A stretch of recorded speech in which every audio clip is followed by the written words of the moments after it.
السلام عليكم ورحمة الله وبركاته.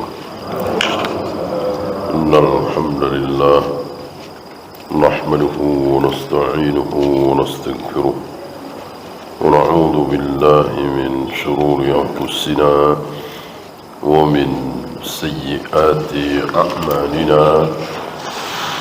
من يهده الله فلا مضل له ومن يضلل فلا هادي له.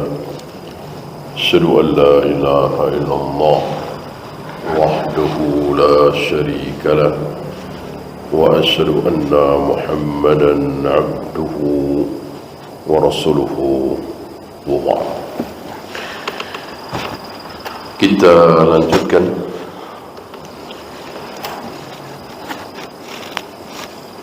pembacaan hadis dari kitab Riyadhus Shalihin. Wa an Abi Yazid, dari Abu Yazid. Abu Yazid berarti ayahnya Yazid. Kunyah kemarin sudah kita bahas, salah satu sunnah Nabi yang mulai hilang. Jarang di antara kita yang berkunyah. Para sahabat banyak sekali yang berkunyah. Ada Abu Hurairah, ada Abu Bakar, ada Abu Sa'id Al-Khudri dan seterusnya. Itu bukan nama.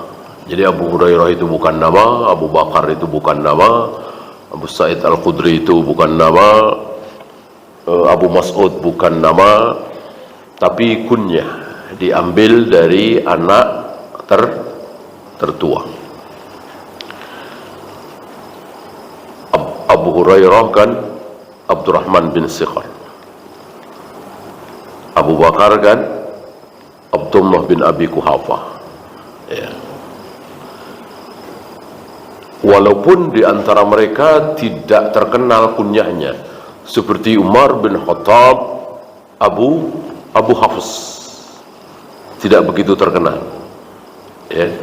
Seperti Ali bin Abi Thalib, Abu Hasan, tidak begitu terkenal. Sebaliknya Abu Bakar terkenal sekali kunyahnya. Namanya yaitu Abdullah bin Abi Kuhafah, tidak begitu terkenal. Termasuk Abu Hurairah terkenal sekali kunyahnya. Nama aslinya yaitu Abdurrahman bin Sikhar, tidak begitu terkenal. Oleh karena itu, kalau antum berkunyah kok tidak terkenal, ya nggak masalah.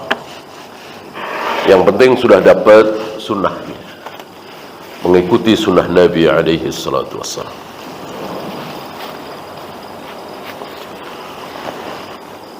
Namanya adalah Ma'an.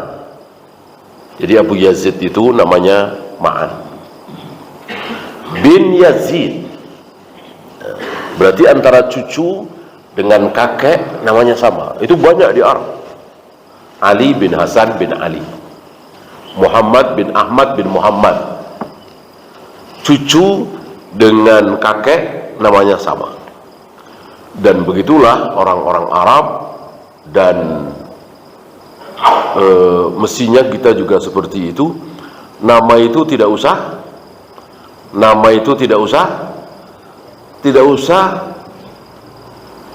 yang baru, yang lama aja. Kan nama-nama orang soleh itu sudah ratusan di Al-Quran dan hadis. Ambil aja salah satu, nggak usah ngarang sendiri, nggak usah ngarang yang baru. Nggak haram sih ya. Tapi Allah menyebutkan nama-nama orang soleh seperti Nuh, Hud, Ibrahim, Ismail, Yahya, Zakaria, Ishaq, Yaqub, Dzulqarnain, Luqmanul Hakim dan seterusnya. Ini untuk diapain? Untuk ditiru. Ya. Oleh karena itu, ngasih nama anak kita ambil saja Ishaq sudah ada, ya udah Yakub. Yakub sudah ada pamannya, ya udah Zakaria. Zakaria sudah ada, ya udah Yahya, ya.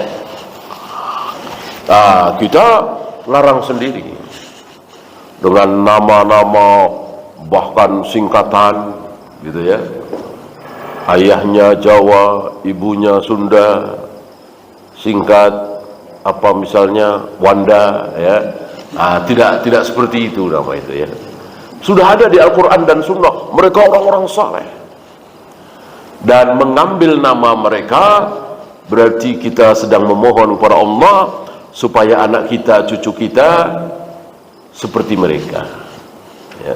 Berakhlak seperti akhlaknya Nabi Ibrahim, gitu. Beragama seperti agamanya Nabi Ismail, atau nama-nama sahabat Zubair, Talha, Abdurrahman.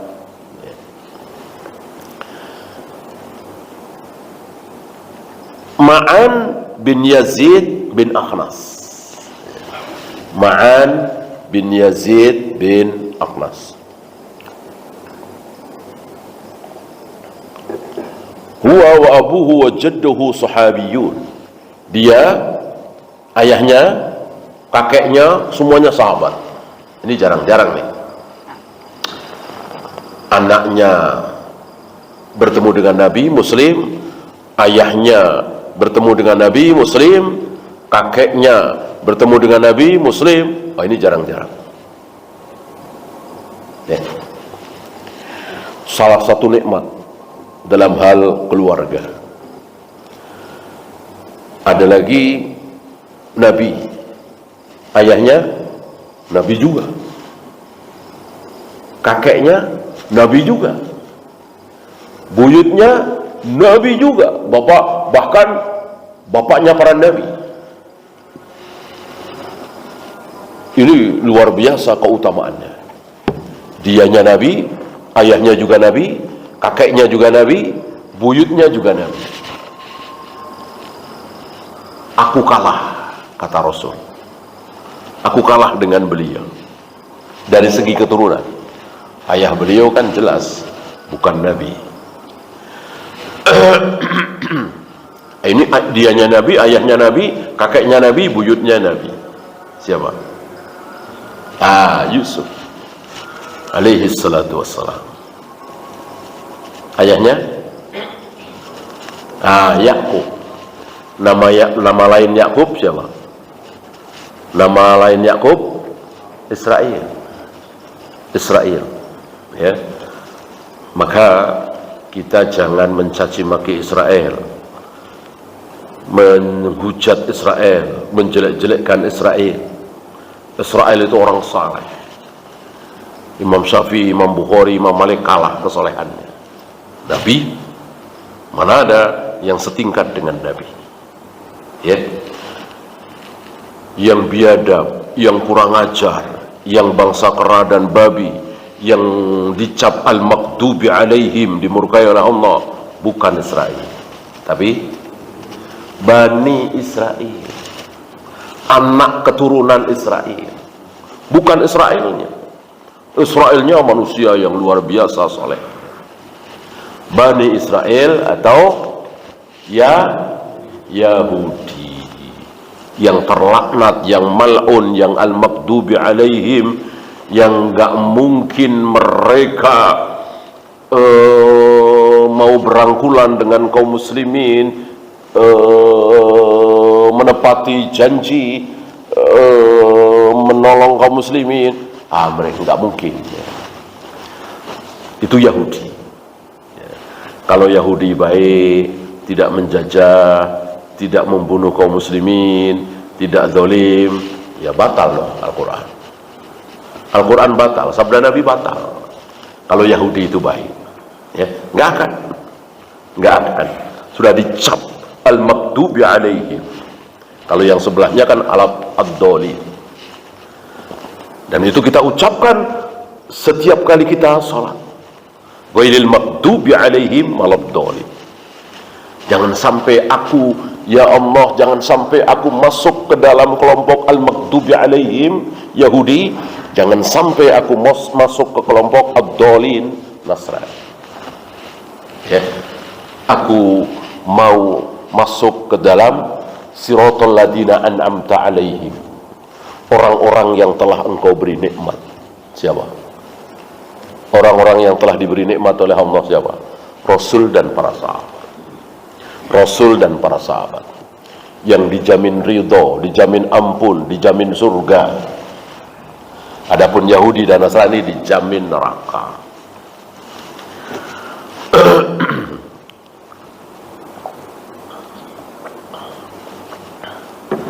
Ini salah satu kesuksesan Yahudi, mengelabui kaum muslimin. Entah berapa juta kaum muslimin yang menyebut mereka sebagai Israel. Ya, jangan mau. Jangan sebut mereka Yahudi. Jangan Israel. Ya. Kesenangan mereka disebut Israel. Israel sekali lagi manusia yang sangat mulia. Nabi siapa tadi? Yakub. Nabi Yakub punya ayah namanya Nabi Ishak. Nabi Ishak punya ayah namanya Nabi Ibrahim. Berarti Nabi Yusuf ini luar biasa. Dia nabi, ayahnya juga nabi, kakeknya juga nabi, buyutnya juga nabi, bahkan Khalilullah, Khalilur Rahman, Abul Anbiya, bapaknya para nabi. Aku kalah, kata Nabi, ketika ditanya siapa manusia paling mulia, beliau menjawab Yusuf, Nabi Yusuf, dari segi silsilah, dari segi keturunan. Kalau ini sahabat, dia sahabat, ayahnya sahabat, kakeknya sahabat. Kana Abi Yazid, ini yang cerita Ma'an ya, atau Abu Yazid ya. Ayahku yaitu Yazid, jangan sampai keliru nih, cucu dengan kakeknya sama. Ayahku yaitu Yazid akhraja dananir, mengeluarkan sedekah berupa dananir. Dananir jamak dari dinar, uang yang berupa emas. Jadi Nabi itu mencontohkan uang itu ada harganya. Apa? Emas. Beda dengan kita hari ini, uang itu nggak ada harganya, cuman kertas, cuman dikasih tulisan aja 0, 0, 0, 0. Semakin banyak nolnya, semakin tinggi nilainya. Ini kan rapuh sekali, maka mudah dipermainkan orang tulisan doang. Coba kalau ngikutin cara Nabi, emas, mau dimanapun, mau sampai kapanpun ya emas. Ya, dulu awal-awal kita merdeka itu masih pakai. Artinya berapa rupiah mewakili 1 gram gitu. Sekarang sudah nggak pakai lagi. Maka luar biasa rapuhnya rupiah itu. Ya. Ambil contoh misalnya antum punya uang 1 juta tahun 1950, ya, dapat apa? Antum tanyakan kepada kakek-kakek antum, uang 1 juta 1950, ya, mungkin beli rumah hajatan seminggu 1 juta. Sekarang boro-boro, ya, yaitu rapuhnya mata uang karena bohong-bohongan. Nabi mencontohkan emas, maka kuat sekali. Dan kita tahu negeri muslim apa negeri kafir yang banyak menghasilkan emas. Kita tahu. Seandainya sunnah Nabi ini diikuti oleh kaum muslimin, betapa kuatnya mata uang itu. Nah, ini ayahku yaitu Yazid bersedekah dengan mengeluarkan beberapa dinar. Tapi cara sedekahnya aneh. fawada'aha inda rajulin fil masjid. Cara sedekahnya bukan, Pak, ini ada rezeki dikit, mohon diterima. Kalau kita kan gitu ya. Ini tidak. Ada orang miskin, ahlu sufah tahu ya. Jadi di Masjid Nabawi itu di zaman Rasulullah alaihi salatu wassalam banyak yang tidur di emper-emper masjid. Ya, salah satunya siapa? Artinya tidak punya rumah di Madinah, tidak punya keluarga di sekitar Masjid Nabawi di Madinah. Dia orang Yaman, dia orang Syam, dia orang Mesir, gitu. Ngapain ke Madinah? Cari ilmu, mengumpulkan ilmu. Kalau istilah kita ya pesantren lah.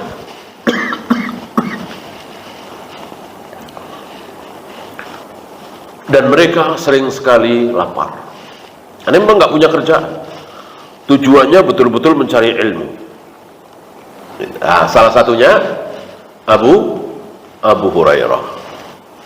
Maka Abu Hurairah itu sering pingsan. Kenapa? Menahan lapar. Karena memang nggak punya kerjaan. Sementara di Yaman sana, di suku Daus, Abu Hurairah kaya raya. Ditinggalkan kekayaannya demi mengumpulkan ilmu. Dan kita lihat hari ini, hampir-hampir nama beliau Abu Hurairah disebut oleh kaum muslimin, oleh khatib Jumat setiap hari Jumat. Hampir-hampir. Ya, inilah kehebatan ilmu. Jauh lebih hebat dari harta yang disedekahkan. Banyak di zaman Abu Hurairah yang bersedekah harta, banyak sekali. Sudah selesai. Adapun Abu Hurairah tidak bersedekah harta tapi ilmu sampai hari ini, sampai akhir zaman insyaallah nama beliau disebut-sebut. Kenapa? Karena yang beliau berikan adalah ilmu. Itulah ahlu sufah. Nah, ahlu sufah ini miskin. Rasul sendiri ketika mendapatkan hadiah makanan, ada makanan lebih, yang selalu dipanggil adalah ahlu sufah, orang yang hidup di emper Masjid Nabawi. Nah, ayahku yaitu Yazid, ini yang cerita siapa? Ma'an. Yang cerita Ma'an, menceritakan ayahnya ini. Ma'an ini masih kecil, mungkin sebelum remaja ya, mungkin 10 tahun, 11 tahun gitu. Ayahku mengeluarkan beberapa dinar bersedekah, fawada'aha inda rajulin fil masjid. Sedekahnya itu diletakkan di dekat orang miskin, ahlu sufah itu di masjid. Ya. Tidak, nih Pak, ada sedikit rezeki, mohon diterima. Enggak, tapi ditaruh aja, biar nanti diambil. Gitu ya.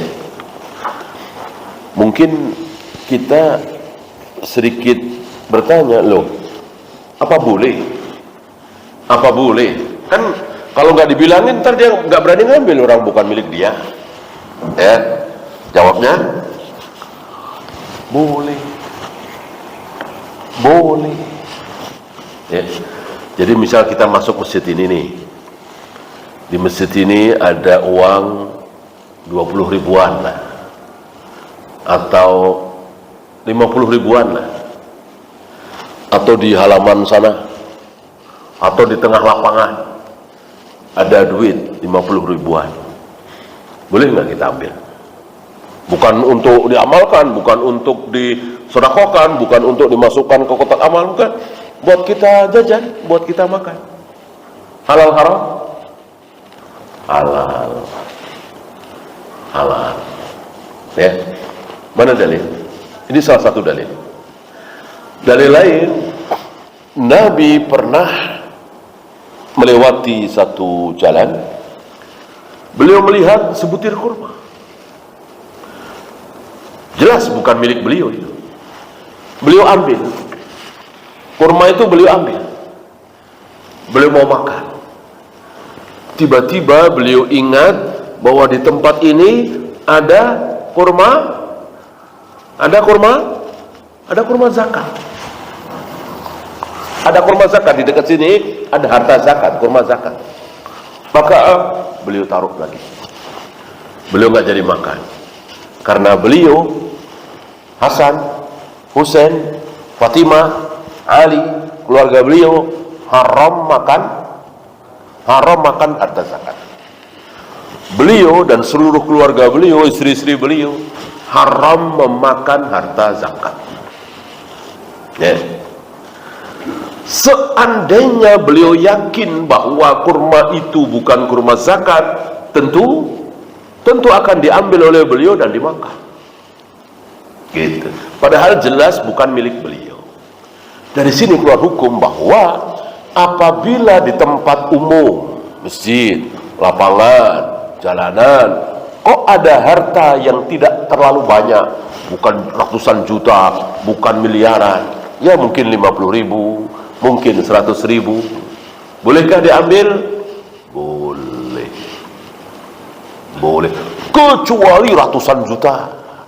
Untuk yang ratusan juta, kata Nabi, umumkan selama 1 tahun. Umumkan selama 1 tahun. Jika sudah setahun kok tidak ada yang mengaku, jika ditambah setahun lagi menjadi 2 tahun, maka itu lebih baik. Tapi kalau langsung engkau pakai setelah setahun, boleh dipakai, bukan dimiliki, bukan litamlik, tapi dimanfaatkan buat apa, bangun rumah misalnya, beli mobil misalnya, gitu, untuk dimanfaatkan. Tetapi jika satu ketika ada orang yang datang mengaku bahwa uang 100 juta itu uang saya dengan saksi dan bukti yang kuat, maka kita harus mengembalikan, harus menggantinya, gitu ya. Hanya Imam Malik yang berpendapat boleh dimiliki. Adapun imam-imam yang lain, dan ini yang lebih rajih, lebih kuat, bahwa tidak boleh dimiliki, tapi sekedar dimanfaatkan. Kecuali sampai bertahun-tahun, sampai dia meninggal nggak ada yang mengaku.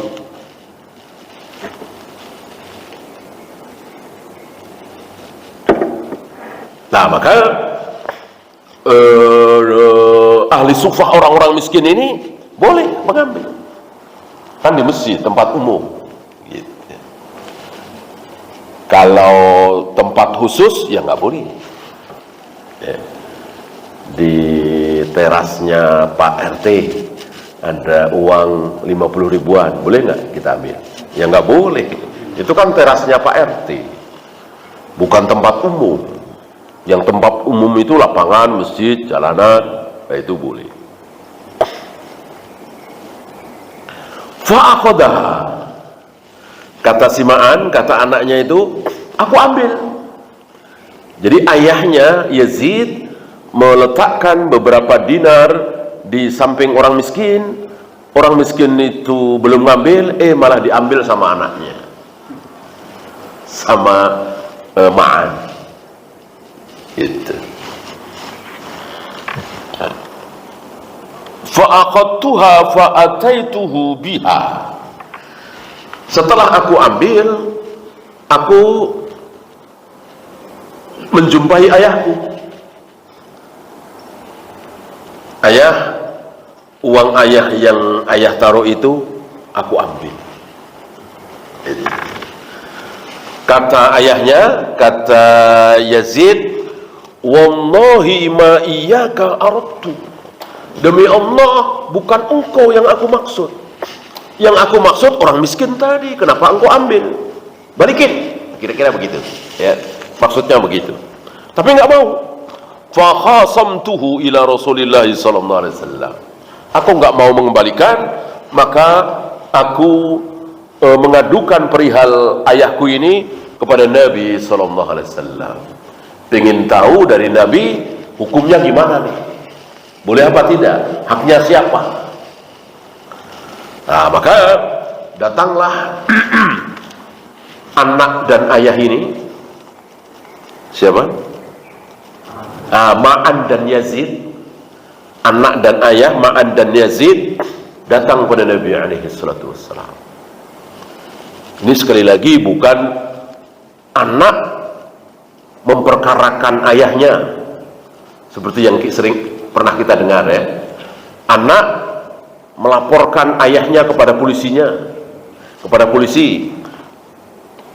Murid melaporkan gurunya kepada polisi. Ini bukan. Ini untuk tahu hukumnya gimana. Dan ini banyak terjadi. Ada istri melaporkan suaminya di hadapan Nabi. Siapa? Masih ingat? Hindun. Hindun itu pernah datang kepada Nabi alaihi salatu wassalam melaporkan suaminya. Suami Hindun siapa? Abu Sufyan. Ya. Hindun mengatakan, ya Rasul, Abu Sufyan bakhil, pelit, tidak memberikan nafkah yang cukup kepada aku dan anak-anakku. Bolehkah aku mengambil harta Abu Sufyan tanpa sepengetahuan dia untuk mencukupi aku dan anak-anak? Nabi menjawab, boleh apa tidak boleh? Boleh. Boleh. Jadi seorang istri boleh mengambil uang suami untuk kebutuhan dirinya dan anak-anaknya ketika suaminya bakhil. Ya. Anaknya 5, masih sekolah semua, sehari dikasih 50.000, ya tentu gak cukup. Belum berasnya, belum sayurnya, belum ininya, jajan anak-anak. Sementara di dompetnya istrinya tahu, oh suaminya banyak uangnya, dan itu menjadi kebiasaan dia. Maka boleh diambil. Ya. Adapun sudah dicukupi, kok masih ngerogoh-ngerogoh dompet suami ketika suami mandi, tentu ini tidak boleh. Ya. Kalau sudah dicukupi tidak boleh. Ini belum dicukupi. Itu istri mengadukan suami di hadapan Nabi SAW. Ada juga suami mengadukan istrinya kepada Nabi SAW. Ya Rasul, istriku tidak marah, tidak menolak sentuhan laki-laki, gitu. Jadi ada model perempuan seperti itu ya. Nabi langsung mengatakan, talikha, ceraikan saja. Ya, ceraikan saja. Seorang istri yang tidak marah ketika ditoel oleh laki-laki. Ya. Ada suami mengadukan istrinya yang berzina dengan pembantunya, ada juga. Nah, yang kita bahas ini anak mengadukan ayahnya kepada Nabi SAW bahwa ayahku meletakkan beberapa dinar di samping orang miskin, dinar itu aku ambil. Gimana ya Rasul? Dijawab oleh Nabi, laka ma nawaita ya Yazid. Wahai Yazid, engkau telah mendapatkan apa yang engkau niatkan. Yazid yang siapa tadi? Yang ayahnya. Kan ayahnya meletakkan beberapa dinar di samping orang miskin itu tujuannya apa? Tujuannya pahala kan? Sedekah, apalagi kalau bukan pahala. Laka ma nawaita, engkau sudah dapat pahala itu. Dari sini ini hiburan bagi antum yang sudah nyumbang, yang sudah mengeluarkan dana, nggak sampai ke Palestina, nggak sampai ke saudara kita, malah ditilep oleh panitia. Jangan terlalu bersedih. Ya, sudah dapat pahalanya apa belum? Sudah. Berkurang? Tidak berkurang. Ya tentu kita kecewa ya. Tetapi kalau tujuannya pahala, dapat. Laka ma nawaita ya Yazid, wahai Yazid, engkau telah mendapatkan apa yang engkau niatkan. Walaka ma akhadta ya Ma'an, sementara engkau wahai Ma'an, Ma'an siapa tadi? Anaknya. Apa yang engkau ambil itu hakmu. Ya. Jadi si Yazid ayahnya tidak berhak mengambil kembali dinar-dinar yang telah dia sedekahkan itu. Ya. Nah, ini luar biasa. Murahnya Allah, murahnya Islam. Harta diambil oleh anaknya, tapi pahala dia dapat. Luar biasa. Betapa hebatnya niat itu. Betapa hebatnya keinginan baik itu. Seperti yang kemarin kita bahas. Lagi duduk sambil minum es, sambil ngelihat masjid ini sudah bertahun-tahun gak jadi-jadi. Ya. Lalu dengan sedih dia mengatakan, coba kalau saya banyak uang, coba kalau saya orang kaya, insya Allah jadi masjid ini. Ya. Udah dapat pahala belum? Udah dapat pahala belum? Sudah. Luar biasa niat dalam hati kita itu sangat dihargai oleh. Tapi kan jarang-jarang yang seperti itu. Antum pernah seperti itu? Jarang-jarang. Jarang-jarang. Coba kalau saya kaya, yang dilihat apa? Mobil mewah, rumah megah. Yang kita lihat, coba kalau saya kaya, rumah saya kayak gini nih, mobil saya kayak gini. Itu jarang yang coba kalau saya kaya jadi masjid ini. Coba kalau saya kaya itu rumah-rumah kumuh itu tidak ada lagi, akan saya bangun misalnya. Jarang seperti itu. Ya. Maka jika niat seperti itu ada di diri antum, insya Allah, dan biasanya dibuktikan, punya sedikit sedekah, punya kelebihan rezeki sedikit ngasih, dibuktikan. Dari sedikit sudah dibuktikan. Ya. Jadi tidak menunggu banyak. Ya. Sedekah itu nanti kalau sudah kaya baru. Sekarang sedang berjuang nih, buka cabang ini itu. Udah jangan sedekah dulu. Nanti kalau sudah kaya nih, ya target 60 cabang lah, baru sedekah. Betul? Betul? Salah. Ya. Walaupun baru punya 1 cabang, penghasilan sehari bersih paling nggak sampai 300.000, ya bisa disisihkan. Mungkin 30.000, mungkin 40.000, gitu ya.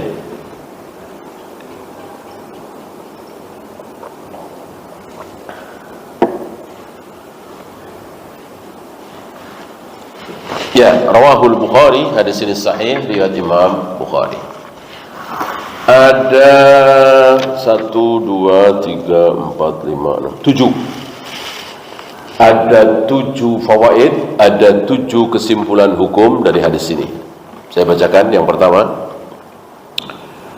Fihi jawazul i'lami bil muwahibir rabbaniyati wa tahadduthi bini'amillah.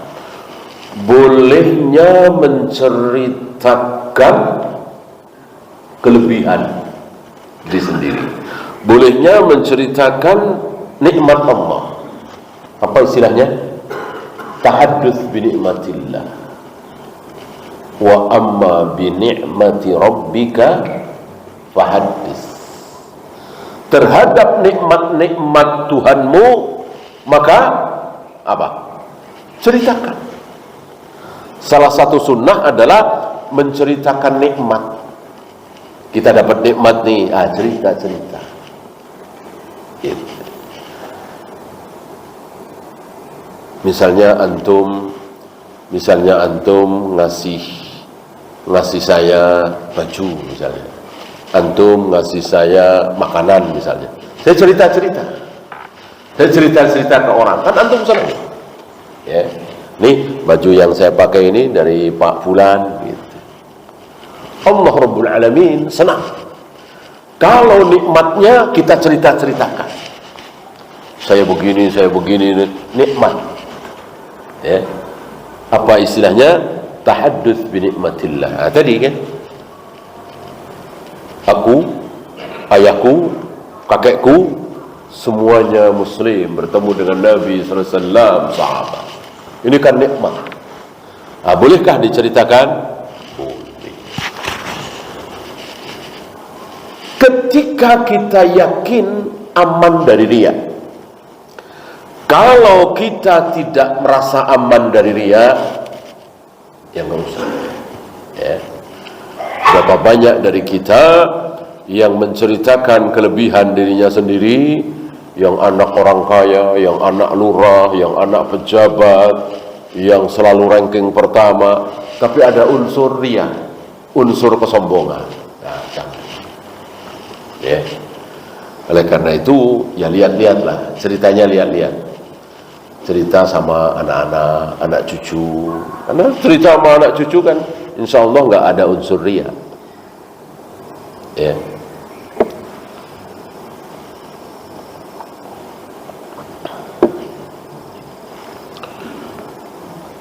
Jawazut tawkili fi tawzi'is sadaqah wala siyama sadaqatut tatawwu' li'anna fihi naw'un israr. Bolehnya taukil. Taukil itu tidak langsung, tetapi lewat wakil atau lewat sesuatu ketika bersedekah atau zakat. Boleh. Jadi tidak harus kita bawa uang kita, kita bawa harta kita, kita serahkan kepada fakir miskin secara langsung, ijab kabul. Enggak. Ijab kabul itu cuma ada di nikah dan jual beli. Nikah dan jual beli. Zakat tidak ada ijab kabul. Ya. Nih, ada rezeki dikit. 2 juta misalnya. Padahal itu zakat kita. Kita nggak bilang-bilang. Sahkah? Sah. Sah. Ya. Yang harus ada ijab kabul adalah nikah dan jual beli. Nikah dan jual beli ini ijab kabul adalah maksud, bukan kalimat. Itu. Bang, berapa ini bang? 1 juta. Saya tawar 800 bang ya. Boleh nggak? Ya boleh. Ya. Nih. Udah ijab kabul belum? Udah. Ya. Nah, ada saudara kita yang mengatakan nggak sah, belum ijab kabul. Ya, salaman.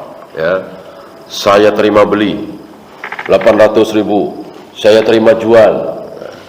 Ini tidak benar. Ijab kabul yang dimaksud adalah hakikat. Penjual mau, pembeli mau. Antarodin minkum, sama-sama ridho.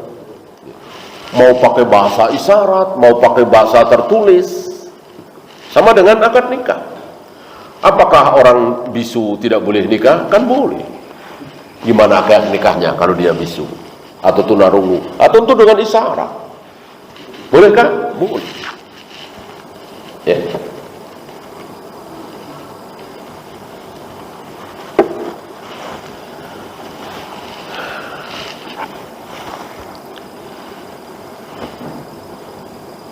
Jawazut tahakumi bainal abi wal ibn wa anna dhalika bimujarradihi la yu'addu uquqan. Bolehnya bertahkim, bolehnya berhakim antara anak dengan ayah, antara istri dengan suami, dan seterusnya.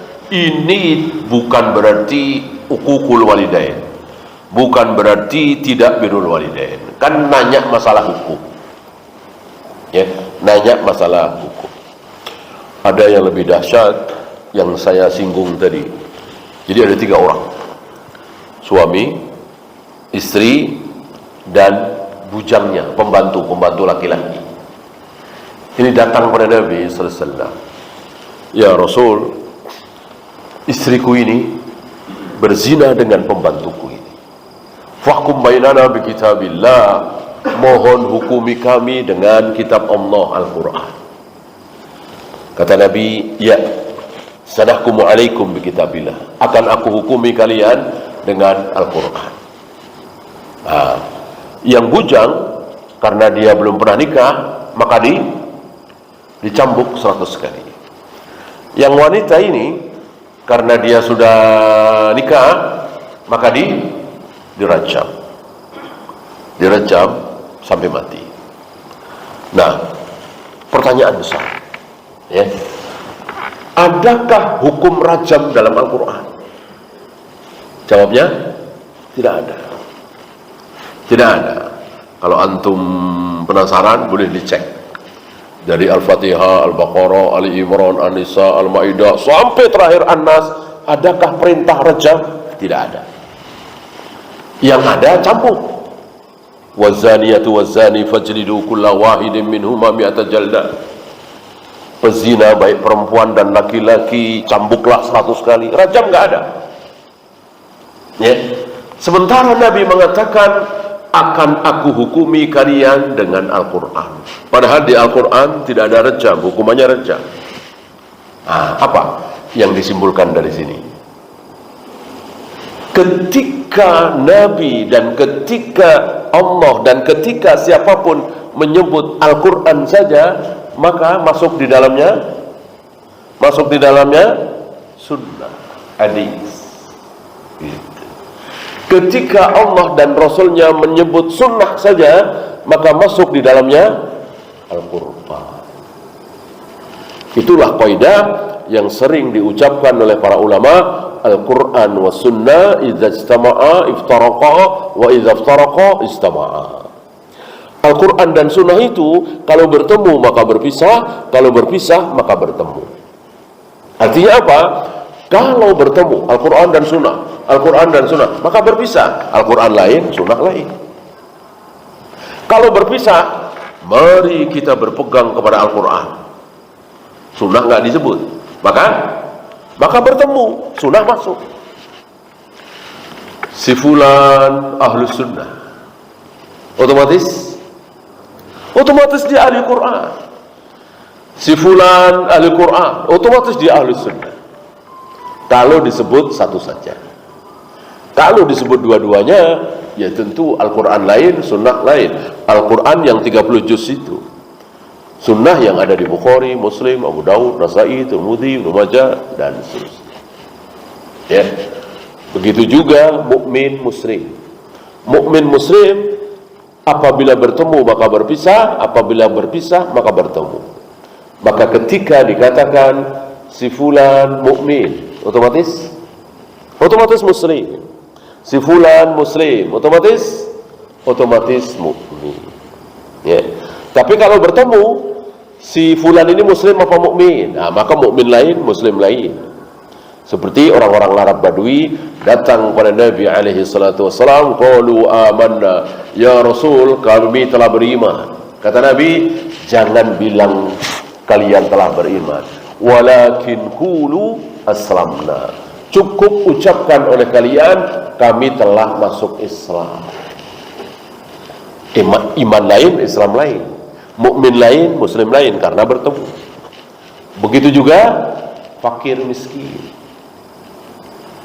Ketika dikatakan si fulan fakir, otomatis miskin. Si fulan miskin, otomatis fakir. Ya. Tapi kalau dikatakan si fulan ini fakir apa miskin, maka fakir lain, miskin lain. Fakir dia tidak punya pemasukan sama sekali, nggak punya apa-apa, ya, untuk memenuhi hajatnya. Adapun miskin, dia punya pemasukan, tapi tidak cukup untuk kebutuhan sehari-hari. Seperti tadi, anaknya 5 masih pada sekolah, tapi pemasukan sehari cuman 40.000, 30.000, ya tentu nggak cukup, ya. Itu miskin. Kalau fakir lebih dahsyat lagi, dia tidak punya apa-apa sama sekali.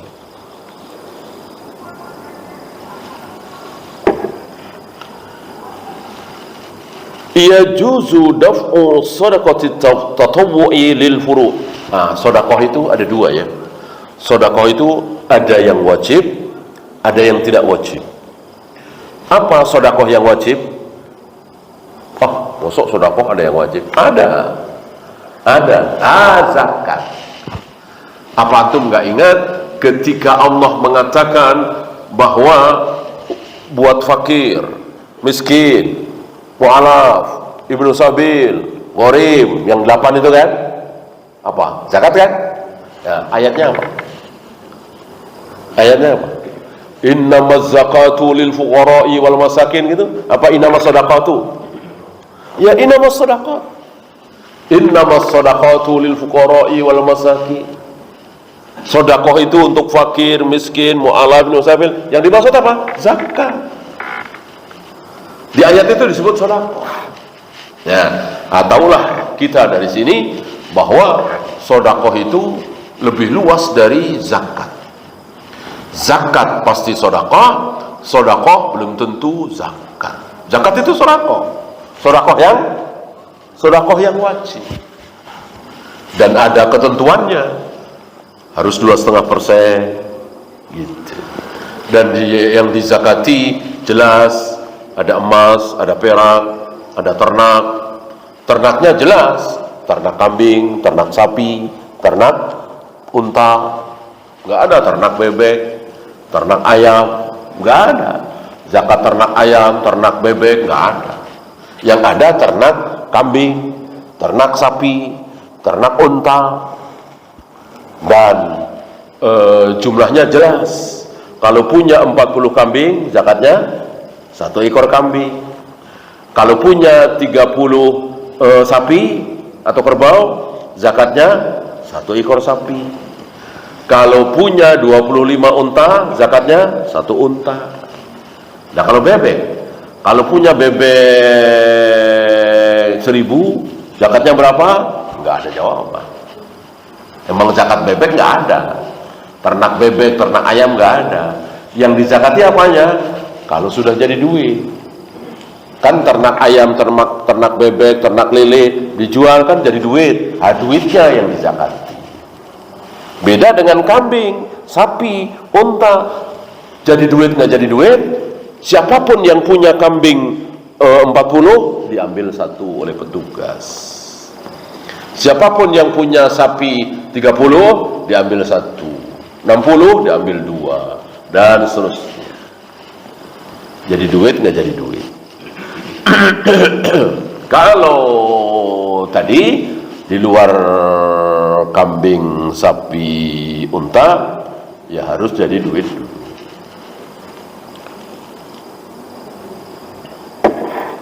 Jadi duit maksudnya jadi emas.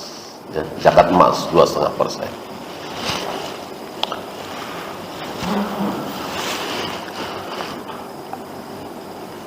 Nah ini tambahan ilmu tentang zakat, sedekah, wakaf, hibah, wasiat, waris ya. Nah ini nanti di terakhir nih. Kita lanjutkan dulu. Walil musaddaq lil mutasaddiqi ajru ma nawahu sawa'an sadifal mustahiqi aula. Orang yang sudah berniat sedekah pasti dapat pahala, pasti kalau dia ikhlas ya. Apakah uang dia itu sampai ke tempat yang dituju atau tidak? Tolong ini saya nitip ya, sedekah sunnah ya. 100.000 buat Pak Fulan. Oh ya, nggak taunya lupa dia, atau hilang, atau ditilep sama dia, maka kita sudah dapat pahalanya, tidak berkurang sedikit. Gitu ya. Yang terakhir, la yahiqu lil abi ar-ruju'u fi sadaqati ala waladihi. Tidak berhak bagi seorang ayah mengambil kembali sedekah yang telah ia keluarkan. Tadi kan nggak berhak. Ya. Kalau berhak tentu Nabi akan mengatakan balikin. Enggak usah dibalikin. Karena ayah tidak boleh mengambil kembali. yang telah diberikan kepada anaknya berupa sedekah, ya. Bihilafil hibbah, kecuali hibbah, ya. Saya membelikan tanah ke anak saya karena satu dan lain hal, saya ambil lagi, boleh, ya. Nah, adapun sedekah seperti ini yang sifatnya sedikit seperti ini atau nafkah seperti ini tidak boleh, tidak boleh. Termasuk suami kepada istri tidak boleh, ya. Kan ada ceritanya, ya. Jadi dia waktu suami istri betul-betul memanjakan istrinya, ya. Jalan-jalan, makan di restoran dan seterusnya. Begitu cerai minta dibalikin, boleh nggak? Tidak boleh, tidak boleh. Bahkan ketika dia membelikan mobil sudah nama istrinya, membelikan rumah atas nama istrinya, lalu cerai, bolehkah diambil lagi? Tidak boleh, tidak boleh, kecuali masih atas nama dia, kan berarti punya dia. Kan terhadap istri itu kita disuruh menempatkan di mana? Di rumah. Rumah siapa? Terserah rumah siapa, ya. Mau kita ngontrak, mau rumah kita sendiri, mau kita belikan, terserah. Yang penting jangan sampai istri kita itu tidak ada tempat tinggal, tidak ada pakaian, tidak ada makanan. Semuanya harus kita yang menyiapkan. Tetapi rumah itu tidak harus milik istri, tidak harus kita balik namakan ke istri. Masih nama kita boleh, atau ngontrak boleh, gitu. Yang jelas suami wajib memberikan tempat tinggal kepada istri. Boleh ngontrak, boleh rumah kita, boleh kita sekalian berikan rumah itu ke istri kita atas nama istri kita, terserah, gitu, ya. Nah, ini sedikit tentang sedekah, zakat. Jadi zakat itu apa tadi? Zakat itu termasuk sedekah, sedekah yang wajib.